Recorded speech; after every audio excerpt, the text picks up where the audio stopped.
seja bem-vinda a mais uma edição do nosso programa A Voz do Recomeço. E estamos de volta com testemunhos para edificar o seu coração e fortalecer a sua fé.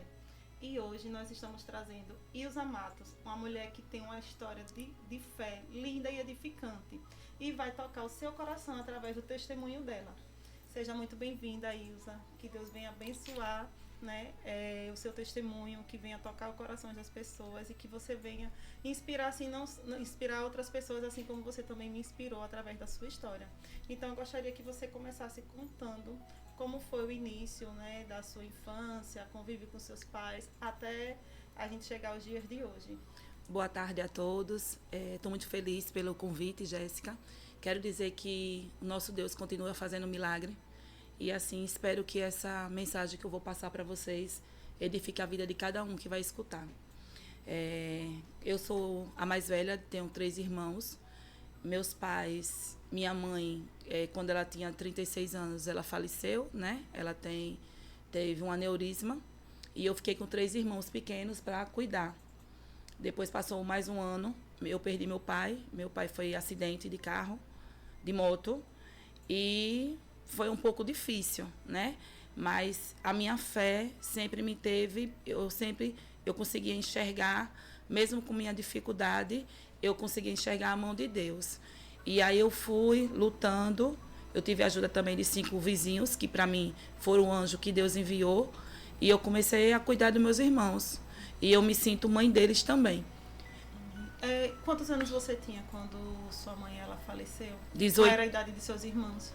Eu fiquei com 18 anos, minha irmã ficou com 9 anos, meu irmão com 7 e o outro com 5. Aí, no caso, primeiro veio a morte de sua mãe, um ano posterior veio o falecimento de seu pai também. De meu pai. E assim, você já vinha de um baque muito grande, porque não é fácil a gente perder uma mãe. Para a glória de Deus, eu ainda tenho a minha viva, não consigo imaginar a dor, mas eu sei que com certeza é uma dor muito profunda. E assim, praticamente você não se recuperou de um luto, você teve que enfrentar uma segunda perca, que foi a do seu pai. Você lembra, assim, qual foi o ponto-chave para você poder conseguir se fortalecer, para poder dar continuidade na criação dos seus irmãos? Assim, foi difícil, né? Eu nunca tinha ido para um velório. O primeiro velório da minha vida foi o velório de minha mãe, né? E assim, foi difícil porque minha mãe, ela teve aneurisma, mas ela não morreu logo da aneurisma, ela ficou ainda em coma. Isso foi dia 8 de outubro e minha mãe veio a falecer dia 13. E aí ela me chamou na sala e me pediu que eu não me separasse dos meus irmãos. Então, por isso que eu sou muito ligado. Eu digo que a minha filha, ela tem 3 irmãos. Ela é filha única, mas ela tem 3 irmãos. Que os tios dela é como se fossem irmãos também, porque eu me sinto mãe dos meus irmãos. E eu criei eles como filho. Aí você teve apoio de algumas pessoas, como você já citou, né? De seus vizinhos. Teve, assim, 5 vizinhos que são muito queridos. Que uma já se foi, que é Aparecida, né? Mas eu tenho mais 4 vizinhos que nos ajudou. Mas é diferente, né? Do que você ter uma mãe lá dentro com um pai na sua casa.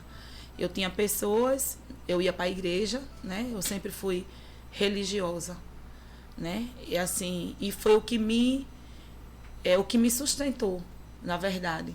Porque foi muito difícil para mim.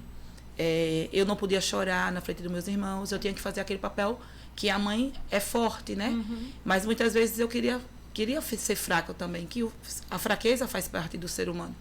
Mas eu entendi que eu precisava manter o foco e ser o mais forte possível para poder passar aquilo para meus irmãos, passar todo o ensinamento dos meus pais, os valores do que meus pais passaram para mim poder passar para eles.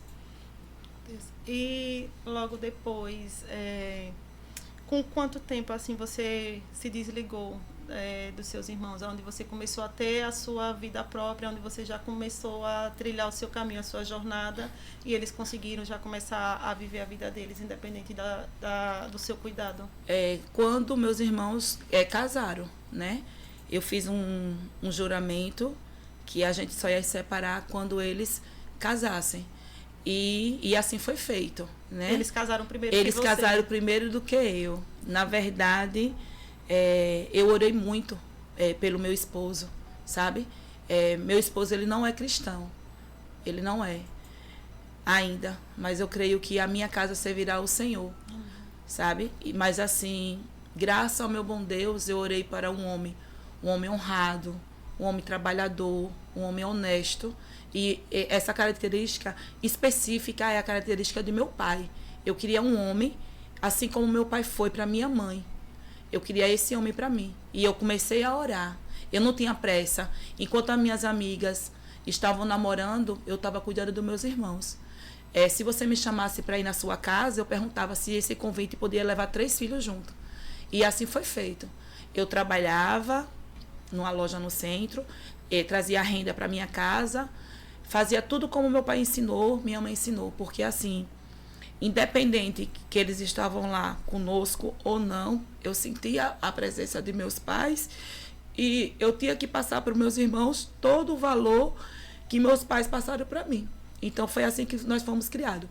Quando meus irmãos arranjaram cada um uma namorada tal e saíram de casa, minha irmã foi morar na Bahia, foi outro sofrimento, porque minha irmã engravidou. Você imagina, a gente já não tinha pai nem mãe e todo mundo sonha em casar. Não venha dizer que mulher não sonha em casar, que não existe isso. Mulher sonha em casar. Só que ela dizia bem assim para ela, dizia, nossa boca tem poder. Ela nos abençoa ou amaldiçoa. Ela dizia que não fazia questão para o casamento. Minha irmã, ela não é ligada a casamento, ela dizia isso. E desse jeito ela fez. Ela engravidou e foi para a Bahia. E aí foi outro sofrimento, que aí eu perdi ela e tive que cuidar dos meus irmãos agora sem ela, porque com ela era mais fácil, né? Que eu botava o dinheiro em casa e ela administrava, pagava isso, pagava aquilo, tal. E aí era um pouco mais fácil. Quando ela foi, aí fiquei mais sozinha. Eu tinha que trabalhar e tinha que cuidar dos meus irmãos. E muitas vezes, uma casa que não tem um adulto maduro, você sabe que as coisas acabam mais rápido, né? Isso. A compra do mês não durava até o final do mês. Mas nosso Deus nunca deixou faltar. Eu sou grata à minha sogra, hoje ela não está mais conosco. Meu esposo, ela nem sabia se eu ia casar com o filho dela ou não. Mas ela mandava ajuda lá para minha casa. E ela fazia isso no horário que eu não estava, para não me constranger. Dia de sexta-feira, que é a feira do Agamenon, ela mandava meu esposo levar alimentação na minha geladeira. Eu saía de casa e quando eu voltava de noite, que eu fazia a escola normal à noite, trabalhava o dia todo e ainda ia para a escola normal à noite. Quando eu chegava em casa, minha geladeira estava lá com as coisinhas que minha sogra tinha mandado. Então, assim, realmente é o cuidar de Deus. Quando nós colocamos, eu não estou falando sobre religião.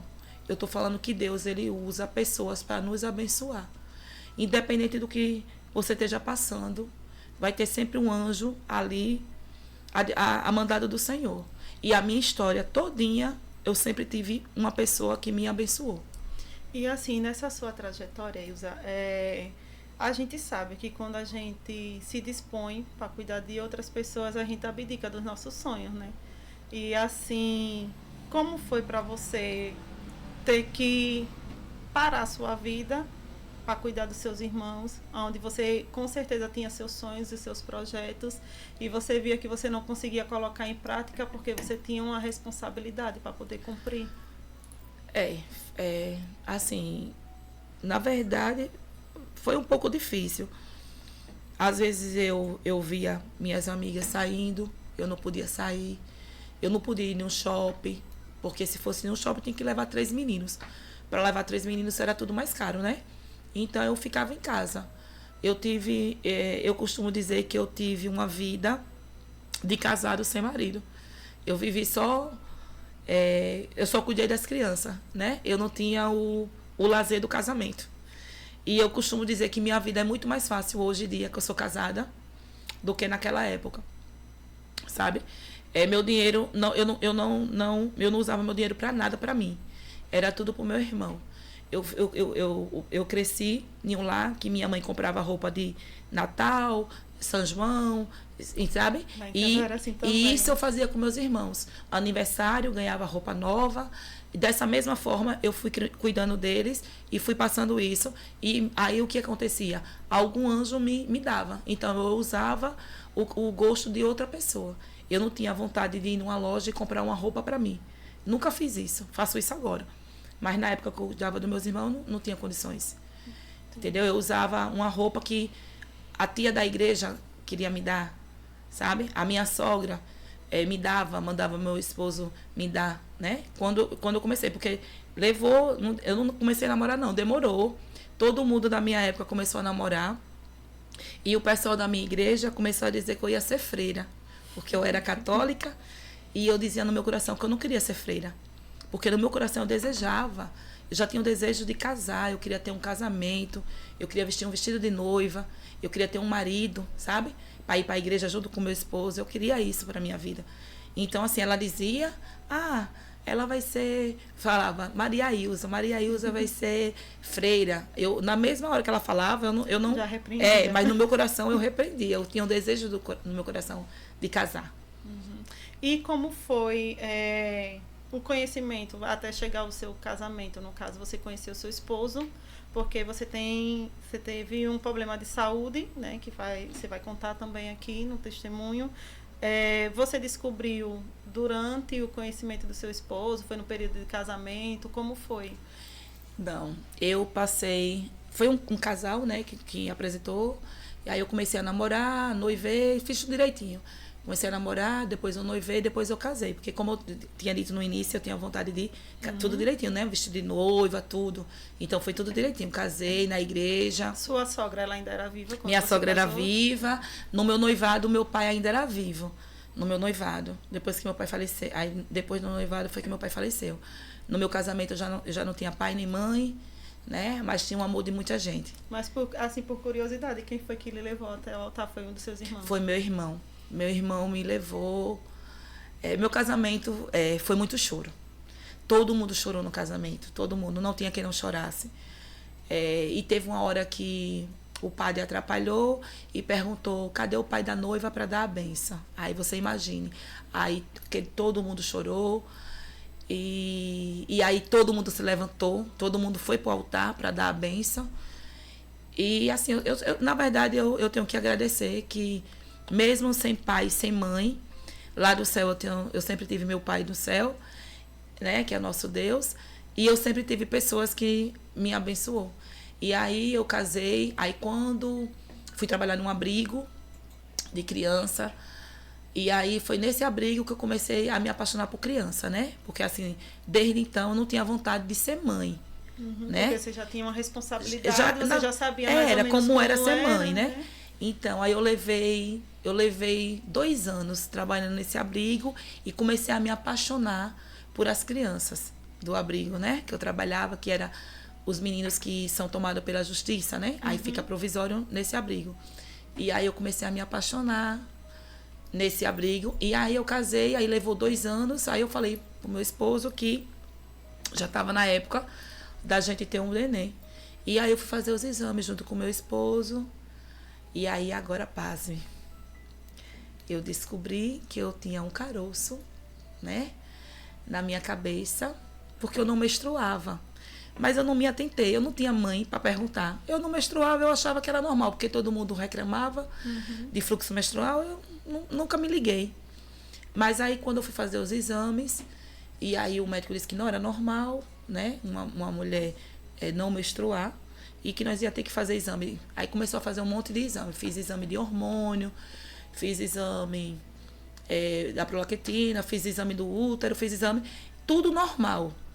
Quando vai fazer a tomografia computorizada, foi aí que descobriram que eu tinha um caroço na minha cabeça, né?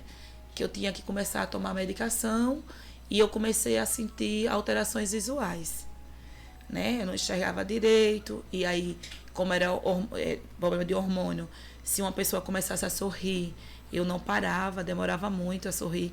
Depois que você parasse de sorrir, eu continuava sorrindo. Na hora que eu ia para um enterro, eu chorava mais do que a pessoa que estava realmente de luto. Então, assim, estava realmente descompensada. E aí eu comecei a ir, e aí eu fui para o hospital com minha tia, né? E era um médico, até um amigo da minha tia. E aí ela disse que eu ia ter que fazer o tratamento. Aí toda terça-feira eu tinha que ir para esse determinado hospital fazer o meu tratamento. A diretora da minha unidade que eu trabalhava mandava o carro me levar. Eu sempre tive, por isso que eu falo a você, sempre teve a mão de Deus. E aí veio outro sofrimento, para comprar medicação. A medicação era muito cara. Para você ter uma ideia, a medicação era tão cara que para comprar minha medicação, minha sogra dava um pedaço do dinheiro, a minha coordenadora dava o outro pedaço e minhas amigas do trabalho completavam, porque eu não podia mexer no meu orçamento. Que o meu orçamento já era para sustentar os meus irmãos. E eu vivi isso 2 anos na minha vida. Eu vivi. E aí eu comecei a olhar o mundo como se fosse o último dia da minha vida, sabe? Eu saía para trabalhar, eu não sabia se voltava, eu não tinha mais aquela alegria que eu tinha. Eu ia para a igreja, eu orava, as pessoas se preocupavam assim, você tá bem? Eu, não, tô bem, tal. Eu passava pelo psicólogo, aí ele perguntava para mim, tá com medo? Eu falava, não tô com medo. Mas no fundo eu tinha medo. Mas eu não aceitava aquela situação. Eu conversava com Deus, Senhor, eu não aceito, eu sempre fui uma boa filha. Era isso que eu queria perguntar, Isa, porque em certas situações, quando a gente está passando por um processo, quando já vem de uma luta assim como a sua, porque você já vinha, né, de um processo, uma sequência de sofrimento, né, de dor, de perca e tudo mais. E aí, de repente, você se depara numa situação onde de uma hora para outra você pode não se encontrar mais viva, você ficava na preocupação, com certeza, dos seus irmãos, como é que eles iam seguir, quem é que ia ficar, quem é que ia cuidar, se 2 pessoas já tinham ido e se você fosse também. E geralmente, quando Deus ele nos coloca num processo assim tão árduo e tão doloroso como o seu, muitas vezes a gente vacila na fé, vem a revolta, vem a indignação, a gente às vezes fica sem aceitar que seja justo com a gente devido ao que nós já passamos, né? E como foi que você conseguiu manter a sua fé nesse período, não rejeitar a Deus, porque tem pessoas que você sabe que elas rejeitam a Deus quando passam por uma situação assim, porque acha que não da parte de Deus fazer uma coisa dessa com a gente, porque a gente acha que Deus ele só vai nos dar amor, bênção, prosperidade, né? Quando eu fui pro médico, né, que o médico falou que eu tinha o caroço na cabeça, eu amo meu cabelo. Meu cabelo é o ligamento de mim com meu pai. Na minha casa, nós todas temos o cabelo grande e meu pai não deixava a gente cortar o cabelo. Então, assim, a minha dor não era ter um caroço na minha cabeça, era desfazer do meu cabelo, que eu ia ter que raspar a minha cabeça. E eu conversava com Deus, eu disse, Senhor, eu não quero perder meu cabelo, eu gosto do meu cabelo, eu sempre tive cabelão, e assim, eu amo a minha mãe, mas assim, eu idolatro meu pai, sabe? Meu pai, pra mim, era exemplo de tudo, sabe? E aí eu não queria cortar meu cabelo, aí eu sofria pelo cabelo. E aí, aí comecei a tomar o remédio. E o remédio não conseguia baixar a minha plaquetina. A plaquetina continuava altíssima. E eu tinha que chegar a 200 e a minha estava mais de 1000. E o médico dizia, não sabia me explicar por que não baixava. Se eu estava tomando todas as medicações, se eu estava fazendo tudo direitinho, que eu não perdia a noite, sabe? Ah, você não pode se contrariar. Mas minha contrariedade era as coisas do dia a dia. Eu não tinha nada de extraordinário que era maior. Eu continuava indo para a igreja, eu continuava pedindo a Deus. Aí quando teve uma virada de chave, eu lembro que meu esposo me chamou para ir para um evento. Teve um evento, meu esposo falou assim, olha, eu quero ir para esse evento. E aí eu comecei a orar contra. Eu disse, eu não vou para esse evento e eu vou começar a orar para meu esposo. Como meu esposo foi muito bom comigo, eu vou começar a orar para meu esposo arranjar outra mulher e desgostar de mim. Porque eu pensei que eu ia morrer, entende? Então, assim, não era justo um homem tão bom comigo ter que passar por isso. Então, na minha cabeça, se eu morresse, já que eu ia morrer, eu queria que ele arranjasse uma pessoa para ele ficar. E aí eu comecei a não ir para as coisas. tinha evento na família, aí eu não ia. Eu ficava em casa, eu ficava orando a Deus e falava para Deus, Senhor, faça com que ele arranje uma pessoa, porque já que eu vou morrer, na verdade, eu já tinha aceitado essa situação. Eu já tinha aceitado. Aí, quando foi um dia, eu tenho uma amiga, muitos anos, Merijane, Yasmin chama ela de tia, eu fui falar com essa menina no terminal, eu já estava desesperada, porque assim, eu não falava pro meu trabalho que eu estava com medo. Ninguém do meu trabalho sabia que eu estava com medo. Aliás, ninguém sabia que eu estava com medo. Aí eu já estava sem aguentar, acho que já estava perto de fazer 2 anos que eu estava nessa luta, já estava cansada, sabe? Sentindo dor, perdi a visão, ficava um tempo sem enxergar, sabe? Descontrolada os hormônios, descontrolada, chorando, rindo de tudo. Eu cheguei pra Merijane e abracei a Merijane e falei assim, Meri, eu acho que eu vou morrer. E assim, eu peço a você que se eu morrer, vá lá em casa olhar meus irmãos. Aí Meri falou assim, ela não é cristã, ela não sabe, ela já é, mas ela não sabe ainda. Ela disse assim, Deus não vai tirar uma palhaça do mundo. Ela disse isso pra mim. Nós se abraçamos, choramos muito. Aí agora foi a virada. Você acredita, Jéssica? Desde o início que eu digo a você que tem um anjo, né? Que me protege, que Deus manda. Chegou uma senhora perto de mim e disse assim pra mim, olha, filha, comece a tomar água e diga assim, Senhor, através desta água, leve minha doença e me dê minha bênção. E isso eu comecei a fazer, Jéssica. Todo dia eu assistia um programa da Canção Nova, eu assistia e eu fazia isso. Eu bebia água e dizia, Senhor, junto com o meu comprimido, Senhor, através desta água, leve minha doença e me dê a tua bênção. Quando foi um dia, Jéssica, eu adormeci ajoelhada. Eu trancava a porta do quarto, no abrigo onde eu trabalhava, e me ajoelhava nas camas das crianças. Eu me ajoelhei e fui orar. Eu adormeci. Nisso, minha tia ligou para lá, pro abrigo, e falou assim, minha filha, qual é a roupa que você está vestida? Eu disse, tia, eu estou vestida de uma calça jeans, numa havaiana e uma blusa polo. Ela disse, Deus falou comigo que você foi curada. Só que nós, quando nós estamos no processo do vale, quando vem um milagre, a gente duvida, sabe? É normal. Então eu chorei, mas eu não acreditei ainda que eu estava curada. Eu fui pro médico. Quando fui na terça-feira, o médico falou, olha, Ilza, não tem mais o que fazer. A gente vai ter que fazer marcar a sua cirurgia. Eu saí de lá, na minha cabeça, só pensando na data da cirurgia. Aí ele marcou uma bateria de exames. Quando eu terminasse de fazer esses exames, eu precisava voltar lá, que ia marcar a cirurgia. Aí eu fiz exame de sangue, o hemograma completo, fiz a tomografia computadorizada para ver o tamanho. Eu fiz raio-x. Olha, eu fiz tanto exame que eu não sei você dizer o tanto de exame que eu fiz. Mas eu quero dizer a você sobre esse exame específico. Ele marcou um abdômen total, o médico. Quando ele marcou esse abdômen total, eu fui com meu esposo. Quando eu cheguei lá na sala de espera, uma senhora falou assim pra mim, passe na minha frente.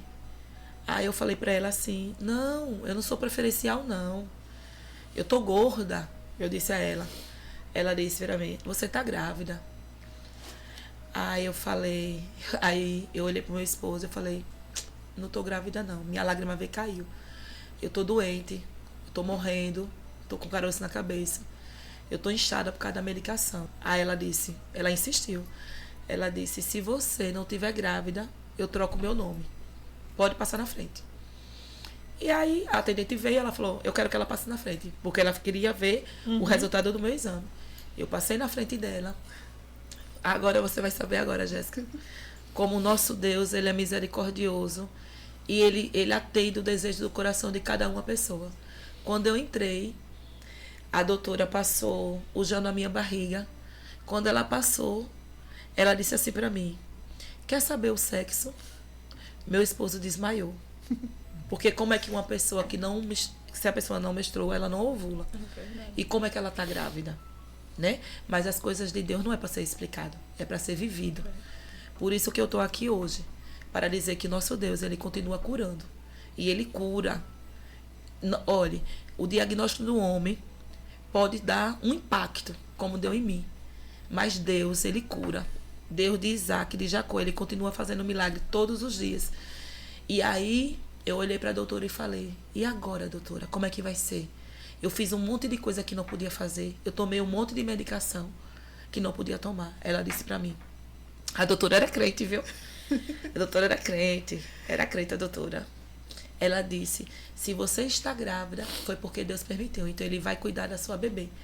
Aí, automaticamente, eu tinha um amor por esse nome, que é da minha filha. Evelyn Yasmin. Que é um nome de 2 meninas que eu cuidei no abrigo, que foram adotadas e foram para a França, que eu me apaixonei por essas meninas, então não podia ser diferente, eu não colocar o nome da minha filha ou o nome dessa menina. E eu disse à doutora: se for menina, vai se chamar Evelyn Yasmin. E aí a doutora falou para mim: se for menina, não, é menina que eu tô vendo. Menina, eu já saí de lá do consultório, alegre. Esqueceu até do problema que tinha. Bem alegre. Meu marido sem falar, que desmaiou e ficou sem fala, né? Acho que o susto. Na verdade, eu acho que ele ficou mais preocupado como é que ia ser agora. É porque é um impacto, né? Porque assim, vocês vão à procura da solução de um diagnóstico. Aí vem com a bênção assim, que ninguém nem esperava, que não estava programada, mas que vocês já sonhavam.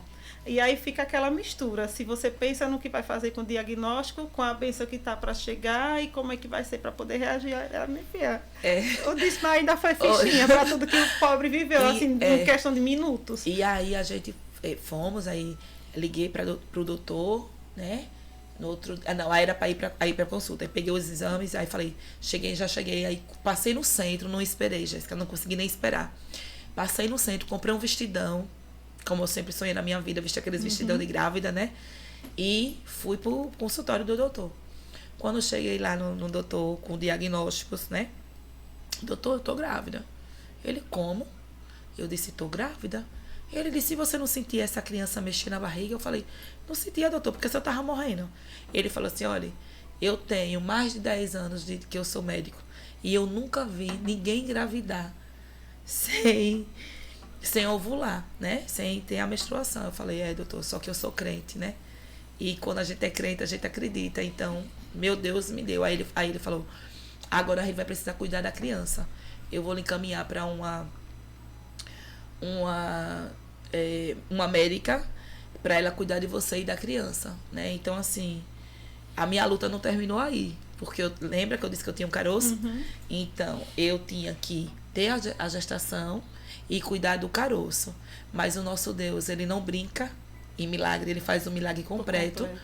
Quando o resultado da tomografia chegou, para a honra e glória do Senhor Jesus, meu caroço também tinha desaparecido. Eu não precisei raspar minha cabeça, que eu não queria. Eu não precisei fazer a cirurgia, eu não precisei. Mas se fosse preciso, eu iria fazer, porque a gente tem que seguir o diagnóstico do homem. Porque se Deus deu a inteligência ao médico, a gente precisa. Então, eu usei a inteligência do médico e a experiência de uma pessoa que confiava em Deus para mim. Eu tomava o remédio, eu usava água. Tomava medicação e eu acreditava também na água. Eu acreditava que Deus podia me curar. E assim foi feito, eu fui curada. Eu fui curada, para a honra e glória de Deus. Todo o remédio que eu tomei, que eu lembro que para fazer a tomografia computadorizada tinha lá: grávida não pode entrar na sala. E eu não só entrei, como fiz a tomografia, mas para a honra e glória do Senhor Jesus, descobri minha filha com 5 meses de grávida, né? Curti a gravidez 4 meses. No fundo, ainda tinha um pouco de medo, né? Será, meu pai, que ela pode sair? Naquela época não tinha a ultrassom morfológica, né? Que mostra tudo, não tinha. Então foi um pouco mais difícil, né? Eu tive que esperar ela vir para saber se ela ia sair perfeita, se ia ter algum problema. Mas o nosso Deus, ele é médico dos médicos e capacita todas as pessoas. Então, assim, antes de eu ir para o lugar, eu já orava, sabe? Eu ia fazer a ultrassom, eu já orava pelo aquele profissional que ia me atender. Eu fui para o Centro de Referência da Mulher, porque minha gravidez foi de risco, eu tive que ir para lá, né? Minha gravidez foi de risco, mas deixa eu falar uma coisa para vocês, bem séria. O diagnóstico era de risco, mas eu não tive nada, viu? Minha gravidez foi perfeita, os 4 meses após, né? Que eu descobri, né? Que eu digo que a minha gestação foi de 4 meses só. Foi perfeito, tudo certinho, a menina engordou. E você veja, assim, o detalhe do cuidado de Deus, né? Que, assim, você só veio descobrir o diagnóstico da sua gravidez após os 5 meses. Porque se você tivesse descoberto no início da gestação, que é o período mais difícil, né? Pra gente poder formar o filho no nosso ventre, devido ao susto e tudo que você estava vivendo, você poderia correr o risco de perder a sua filha. Mas Deus, ele é tão fiel, tão perfeito, tão lindo, que ele deixou que você só viesse descobrir com sua filha toda formada, toda completa, né? E assim, Jéssica, quando a doutora me encaminhou, né, para fazer lá no Centro de Referência da Mulher, todas as grávidas que estavam lá tinham problema na gestação. Todas, sabe? E assim, eu não tinha nada. Eu ia para a sala dela, ela me olhava minha pressão, a pressão ótima, a criança crescendo, desenvolvendo, ela dizia assim, você está aqui por causa dos 5 meses antes, porque sua gestação está perfeita. E o que eu mais acho engraçado foi que eu fiz os exames. Os exames inicial que a mulher grávida toma, as injeções todas, eu tive que tomar tudo de uma vez só. Sabe? Eu tomei tudo de uma vez só. Sulfato ferroso, tal, tudo de uma vez, porque eu não tinha feito. E a menina nasceu perfeita, imensa, grandona, assim, tudo que ela se propõe a fazer, sabe? Uma boa aluna na escola, uma boa filha. E assim, o meu maior... a minha maior alegria que eu tenho para falar sobre Deus na minha vida é o cuidado, porque meus irmãos, cada um tem um filho, um homem. E Deus me deu exatamente o desejo do meu coração. Eu falava para minha irmã que eu ia casar e que eu ia ter uma menina de cabelo cacheados para usar calcinha de bunda rica. E ela nasceu exatamente assim. Deus, ele honrou até o desejo do meu coração. Ele me deu menina, que eu não tenho menina, que meus irmãos não têm menina, só eu que tenho menina na minha família. E me deu essa menina maravilhosa, sabe? Então, assim, Deus, ele nos honra, sabe? Às vezes eu me questiono, Senhor, o Senhor é tão maravilhoso comigo. Jéssica, Deus nunca me faltou. Eu não vou dizer a você que eu não passo pelo vale, eu passo, o deserto passo, mas ele nunca nos abandonou. Ele está sempre ali, ele sempre coloca alguém para me abençoar. Ele coloca um anjo. Ó, Jéssica, se eu for numa fila de um supermercado, tem pessoas que pedem para mim orar. Você é crente? Eu digo, meu pai, como é que ela sabe que... A essência já mostra, né? Desde sempre. Eu aconselho pessoas idosas e pessoas novas, sabe? Eu sempre fui conselheira, eu sempre sou aquela pessoa assim que o pessoal fala, ela é amigona, sabe? Vamos escutar aí, Ilza é velha, os pensamentos dela é velho, mas é aquele velho que ajuda. Eu não saio da minha reta. E, assim, eu agradeço sempre a meus pais. Foi essa educação que meu pai e minha mãe me deu, ser honesta.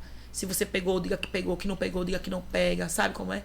E o amor de Deus mesmo, o cuidado de Deus na minha vida.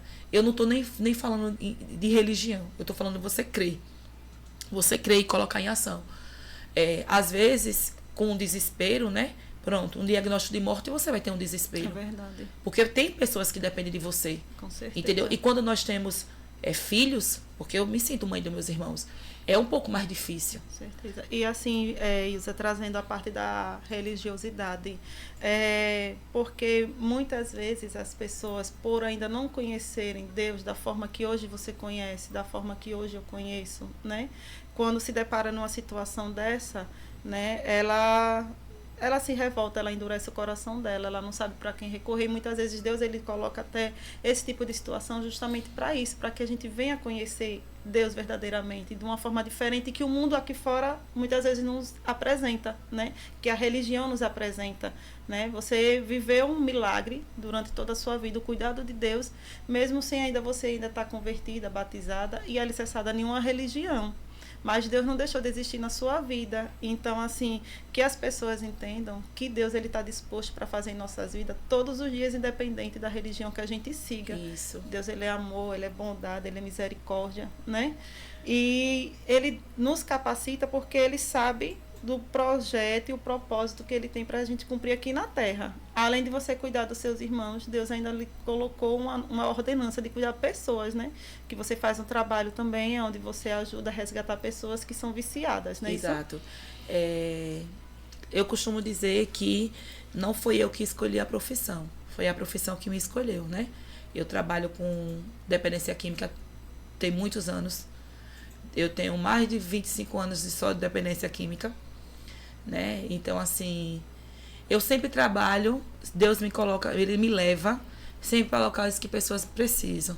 Trabalhei num abrigo, pessoas que estavam lá afastadas da família pela justiça, né? Devido ao maus tratos ou alguma situação. Trabalho com dependência química no Batalhão da Restauração.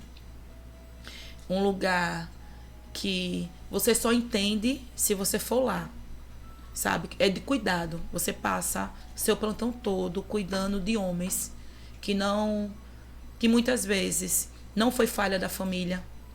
Lá tem pessoas formadas, tem pessoas de boa índole, tem pessoas que foram para a rua, moradores de rua, também temos lá moradores de rua.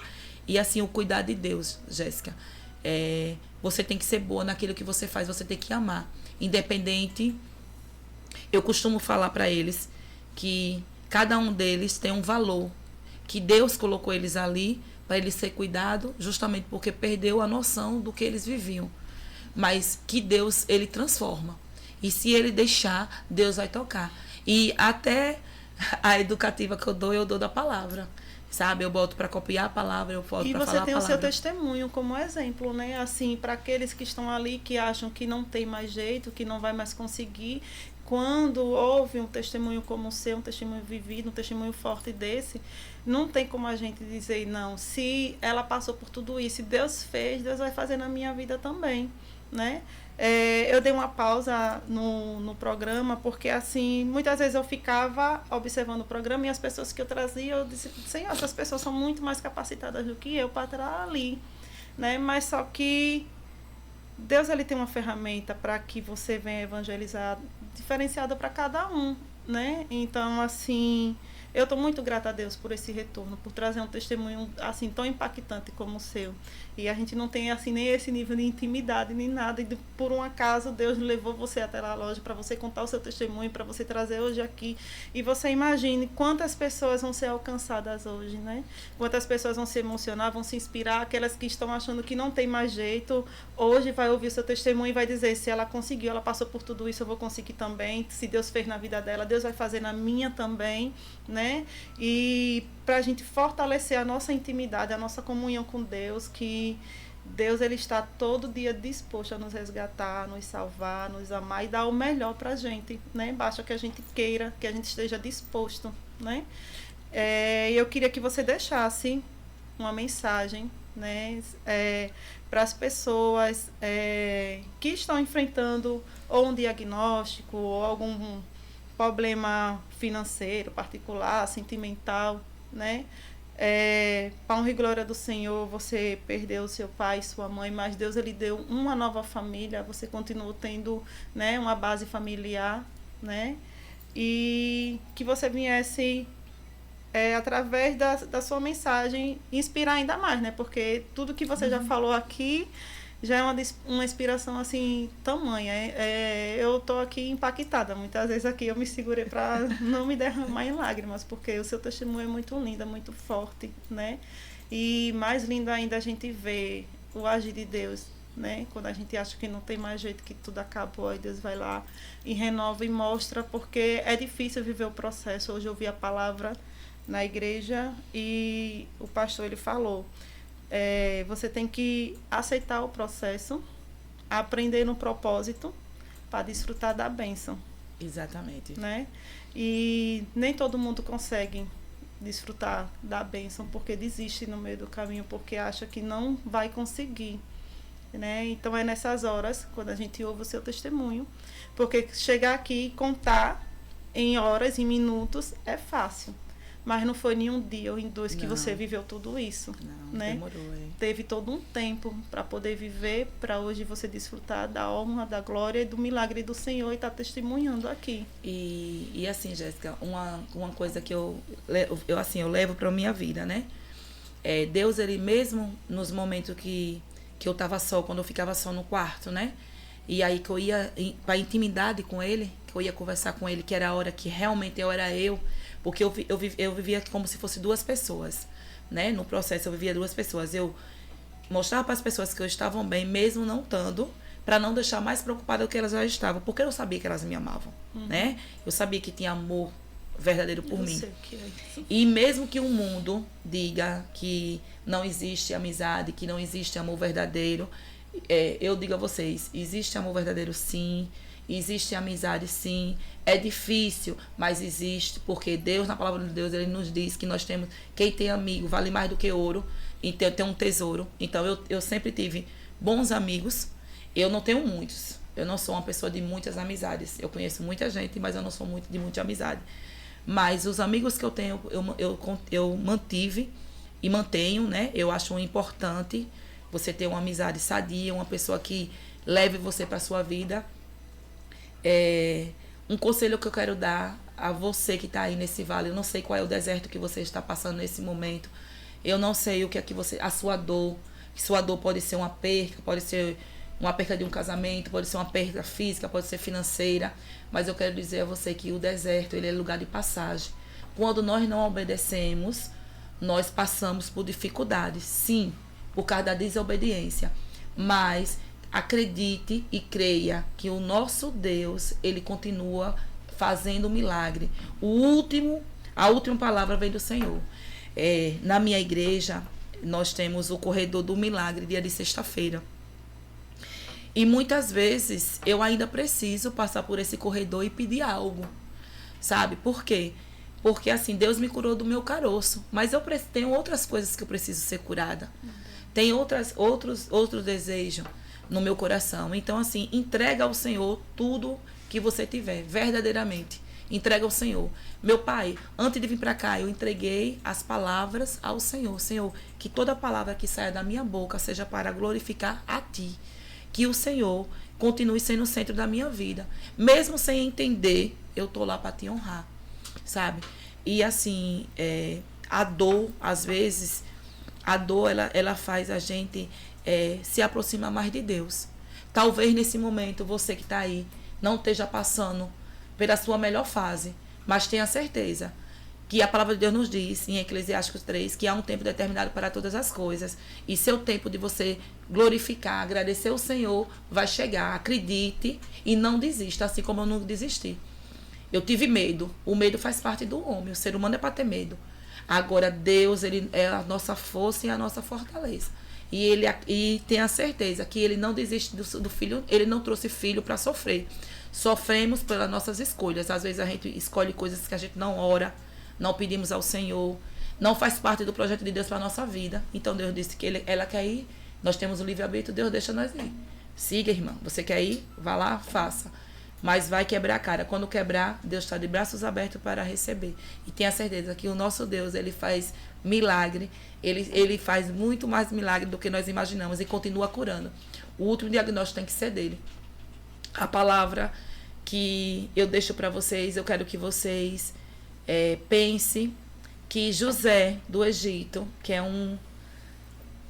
no meu coração, eu sempre penso nele, que ele sofreu 10 anos, ele foi vendido pelos irmãos, ele sofreu, ele foi acusado, ele foi caluniado, mas ele não desistiu do Senhor. E no momento certo, Deus honrou. E bem assim vai ser vocês. Acredite que Deus vai honrar cada um de vocês. Coloca Deus na frente, que o resto a gente corre atrás. Amém. Glória a Deus. Então, só tenho que agradecer a Deus por desfrutar desse momento, né? De engrandecer e exaltar o nome dele, de estar aqui vivenciando o testemunho dela, de milagre. E próxima quinta a gente está de volta, para a honra e glória do Senhor. A gente já começou com o milagre e eu creio que no próximo testemunho é uma história também assim muito forte, muito impactante, que a gente vai trazer aqui do senhor Luciano. Eu aprendi um pouco da história dele, ouvi um pouco da história dele por esses dias e vai ser um testemunho muito forte. Eu creio que hoje, quando ele ouvir esse programa, ele já vai sair daqui com posse do milagre dele, né? Seu Luciano, ele... Vou contar só um pouquinho para vocês ficarem na curiosidade, né? Para poder esperar para a próxima quinta. Ele tem um testemunho muito forte, ele tem um câncer no pulmão, um câncer maligno. Ele não faz tratamento, né? De quimioterapia, de radioterapia. E o mais, ele vai contar aqui a história dele, o testemunho dele para vocês, que ele tem sido um milagre vivo durante esses 3 anos, sustentado pelo Senhor. Então, que Deus ele venha abençoar a vida de vocês, que vocês estejam presentes, que vocês compartilhem para que outras vidas venham ser alcançadas. Mais uma vez, eu só quero exaltar e agradecer a Deus por ser essa pequena escolhida para hoje, estar aqui trazendo essa mensagem e estar fortalecendo a vida daqueles que acham que o seu milagre não está mais disponível, mas está sim, as portas do céu estão abertas para abençoar cada um de vocês e que o milagre já chegou na vida de cada um. Que Deus venha abençoar e que na próxima quinta a gente possa estar aqui novamente, juntinhos, compartilhando de mais um testemunho, fortalecendo a nossa fé, exaltando e engrandecendo o nome do nosso Senhor.